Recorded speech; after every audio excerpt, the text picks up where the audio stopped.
আমরা বলতে চাই 3M এর হাত থেকে আমাদের মুক্ত হতে হবে। মার্শাল মানি ম্যানিপুলেশন কেউ ক্ষমতা ব্যবহার করে এগুলোতে যাতে করতে না পারেন। এখন মানুষ আশান্বিত যে সামনে যে কোনো নির্বাচনে একটি গ্রহণযোগ্য নির্বাচন হবে, যেখানে কোনো রাতের ভোট দিনের খেলা থাকবে না, যেখানে মানুষ নির্ভয়ে ভোট দিতে পারবে, ভোট দিতে গিয়ে কোনো হয়রানির শিকার হবে না। 13 বছর পূর্তি হচ্ছে নাগরিক ঐক্যের। আমরা আসলে একসাথেই সংগ্রাম করছি বহুদিন ধরে।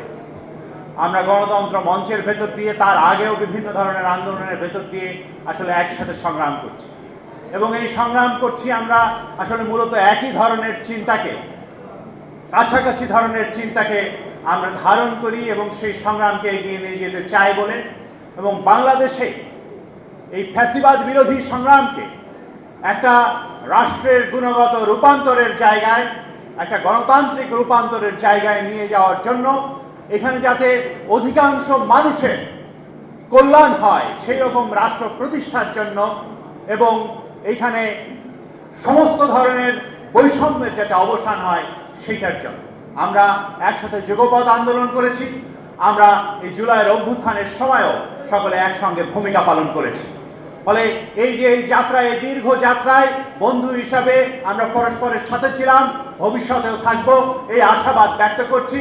এবং আপনাদের সকলকে, আজকে যারা এখানে উপস্থিত হয়েছেন সকলকে গণসংহতি আন্দোলনের পক্ষ থেকে অনেক অনেক শুভেচ্ছা জানাই, অভিনন্দন জানাই, এবং আপনারা সকলেই এই লড়াইয়ে সামনের দিনে আরও ভূমিকা পালন করবেন এটা আশা করি। এবং কয়েকটা কথা বলতে চাই, দু একটি কথা, একেবারেই সময় নিব না।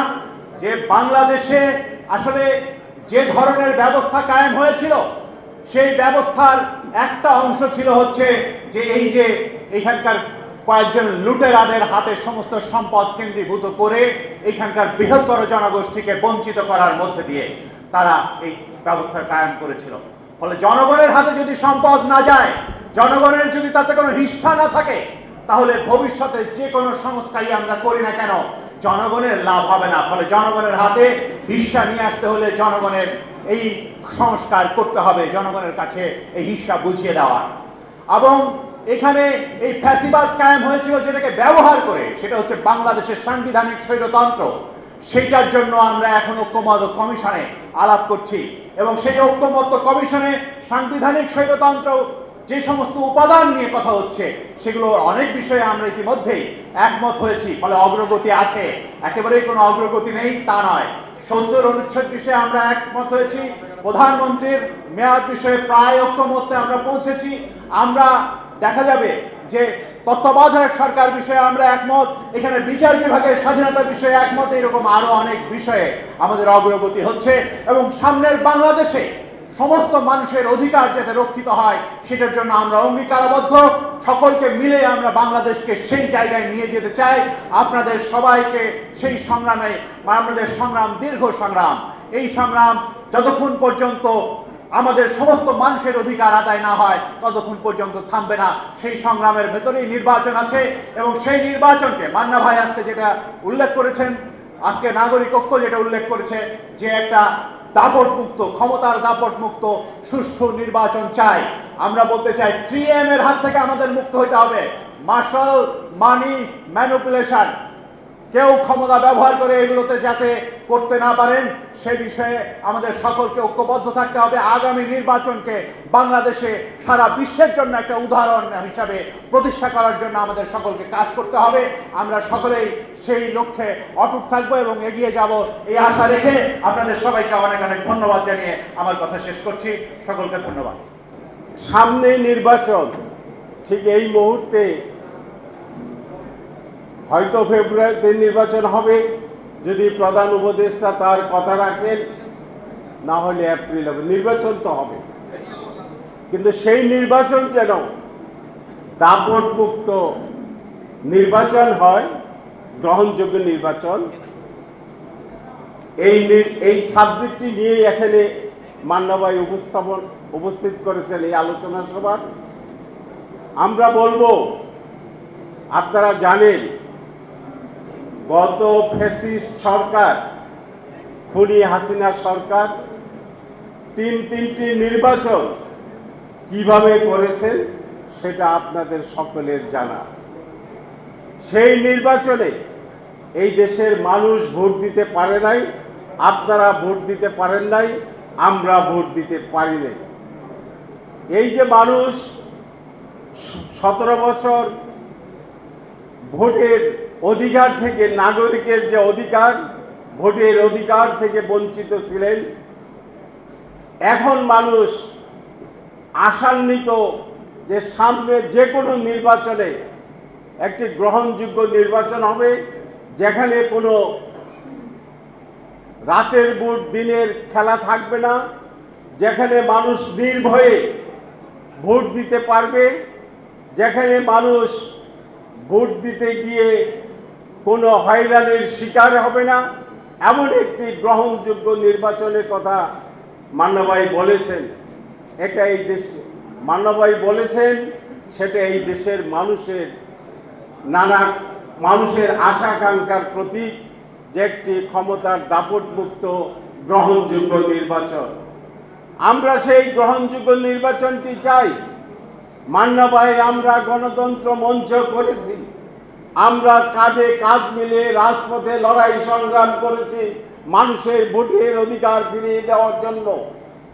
সেই ভোটের অধিকার আমাদেরকে ফিরিয়ে দিতে হবে, যাতে মানুষ নির্ভয়ে ভোট দিয়ে ঘরে ফিরে যেতে পারে। মানুষ ঘরে ফিরে যাওয়ার জন্য কোনো শঙ্কা সৃষ্টি না হয়, সেই ব্যবস্থাটা আমাদেরকে করতে হবে।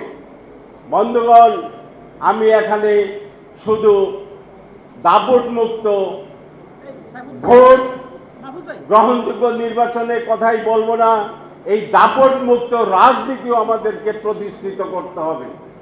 আপনারা জানেন আজকে দেশে যে অবস্থার সৃষ্টি হয়েছে, একটি অন্যায়কারী সে অন্যায় করেছে, কিন্তু এক সাংবিধানিক পোস্ট যিনি হোল্ড করতেন, সেই নুরুল হুদা নির্বাচন কমিশন, প্রধান নির্বাচন কমিশনার, এই দেশের একজন সৎ আমলা ছিলেন এবং মুক্তিযুদ্ধ, যিনি 71 সালে মুক্তিযুদ্ধ করেছিলেন আমাদের সঙ্গে। সেই ব্যক্তিটি ভুল করেছে, তার শাস্তি হতে পারে, শাস্তি হওয়া উচিত আমি মনে করি। কিন্তু তাকে যেভাবে হেনস্থা করে, রাস্তায় যেভাবে মব সৃষ্টি করে, আমরা যারা মানবিক মর্যাদার কথা বলি, আমরা যারা ন্যায় বিচারের কথা বলি, এই রাষ্ট্রের মূলনীতি নিয়ে গতকাল তো আমরা আলোচনা করেছি, কিন্তু আমরা দেখলাম সিসি নুরুল হুদার ব্যাপারে সেখানে কি হয়েছে, তার আত্মমর্যাদার হানি হয়েছে। বিচার হবে, তার ফাঁসি হতে পারে, জেল হতে পারে, কিন্তু আমি আইন হাতে তুলে নিয়ে এরকম একজন মর্যাদাকর ব্যক্তির মর্যাদার হানি হবে, এটা কোনোদিনই গ্রহণযোগ্য নয়।